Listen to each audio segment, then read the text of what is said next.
Retired IPS AB Venkateswararao స్వరం మారుతుందనే చర్చ AP political circles లో ఇప్పుడు హాట్ టాపిక్ గా మారిందట.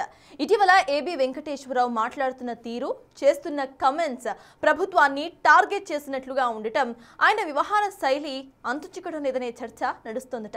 రాష్ట్ర వ్యాప్తంగా కూడా పర్యటిస్తూ వైసీపీని, టీడీపీని విమర్శించడం ద్వారా ఏబీ అసలు ఏం చేయబోతున్నారు అనేది చర్చనీయాంశంగా మారిందట. ఏపీలో మాజీ ఐపీఎస్ ఏబీ వెంకటేశ్వరరావు వ్యవహార శైలి హాట్ టాపిక్ గా మారింది. ఆయన ఏ గట్టుకు చెందిన వ్యక్తి అనేది అంతుచిక్కటం లేదట. కూటమి ప్రభుత్వం అధికారంలోకి వచ్చిన తరువాత ఏబీ వెంకటేశ్వరరావు కీలకంగా వ్యవహరిస్తారని అందరూ అనుకున్నారు. ప్రభుత్వం కూడా నామినేటెడ్ పదవిచ్చింది. తనకిచ్చిన పదవి నచ్చలేదు, మరో పదవి ఏమైనా ఆశించారో తెలియదు గాని ప్రభుత్వం ఇచ్చిన నామినేటెడ్ పదవిని ఏబీ తీసుకోలేదు. అంతేకాకుండా తనకిచ్చిన పోలీస్ హౌసింగ్ బోర్డు చైర్మన్ పదవిని తీసుకోకుండా తనకు ప్రభుత్వానికి సంబంధం లేదన్న సంకేతాలు పంపారు. అప్పటి నుంచి ఏబీ వెంకటేశ్వరరావు స్వరం మారిందనే చర్చ ఏపీలో నడుస్తోందట. ప్రభుత్వ విధానాలను తప్పుబడుతూ ఏబీ వెంకటేశ్వరరావు చేస్తున్న కామెంట్స్ ఏపీ పాలిటిక్స్ లో చర్చనీయాంశంగా మారుతున్నాయట. అధికార కూటమి ప్రభుత్వాన్ని టార్గెట్ గాని ఏబీ కామెంట్స్ చేయటం రాజకీయ వర్గాల్లో సంచలనంగా మారుతున్నాయట. ప్రభుత్వ నిర్ణయాలను కూడా తప్పుబడుతూ పలు కార్యక్రమాలు చేయటం ఏబీవీ వ్యవహార శైలింటని చర్చ స్టార్ట్ అయిందట.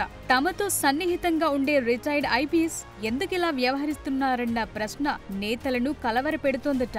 ఏబీ వెంకటేశ్వరరావు కార్యక్రమాలు కూడా క్రమంగా ప్రభుత్వ వ్యతిరేక కోణం తీసుకోవడంతో రిటైర్డ్ ఐపీఎస్ ఏబీవీ వ్యవహార శైలిపై విస్తృత చర్చ జరిగిందట.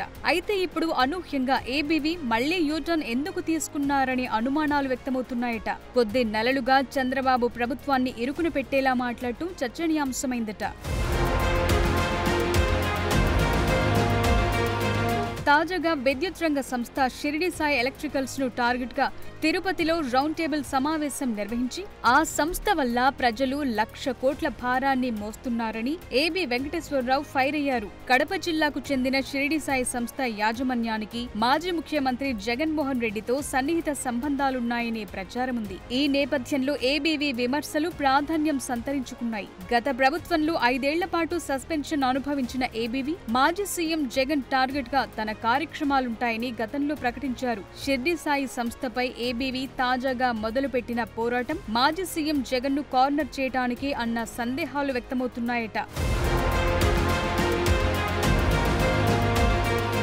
అయితే ఏబీవీ చేసిన ఆరోపణలపై కూటమి ప్రభుత్వం ఎలా స్పందిస్తుంది అన్నది కూడా సస్పెన్స్ క్రియేట్ చేస్తుందట.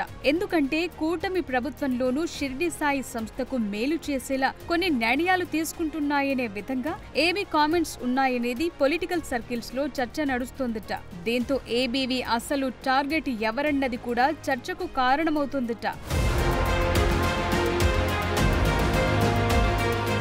కందుకూరు హత్య కేసులో లక్ష్మీనాయుడు కుటుంబానికి ప్రభుత్వం ఆర్థిక సాయం ప్రకటించడాన్ని ఏబీ వెంకటేశ్వరరావు తీవ్రంగా తప్పుబట్టారు. ఏడాదికి 900 హత్యలు జరుగుతుంటే అందరికీ పరిహారం ఇస్తారా అని ప్రభుత్వాన్ని ప్రశ్నించారు. హత్య కేసులన్నిటిలో ఇలాంటి పరిహారం ప్రకటించే పాలసీ నిర్ణయం ఏదైనా తీసుకున్నారా అని ప్రభుత్వ తీరుపై అసంతృప్తి వ్యక్తం చేశారు ఏబీ వెంకటేశ్వరరావు. ఇక అంతకు ముందు కూటమి ప్రభుత్వం ప్రతిష్టాత్మకంగా తీసుకున్న బనకచెర్ల ప్రాజెక్టు విషయంలోనూ విమర్శనాస్త్రాలు సంధించారు.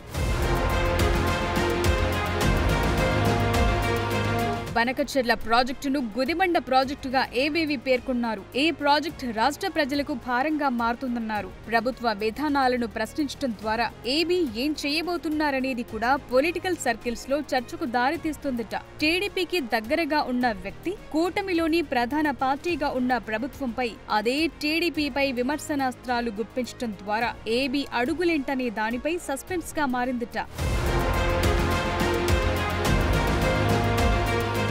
ఏబీ వెంకటేశ్వరరావు చేస్తున్న కామెంట్స్ పొలిటికల్ సర్కిల్స్ లో వైరల్ అవుతున్నాయి. ఆ మాటలను ప్రభుత్వంలోని పెద్దలు పెద్దగా పట్టించుకోవటం లేదనే చర్చ నడుస్తోంది. రాబోయే రోజుల్లో ఏబీ వెంకటేశ్వరరావు స్వరం పెంచితే ప్రభుత్వం నుంచి ఎలా రెస్పాన్స్ వస్తుందనేది వేచి చూడాల్సి ఉంది.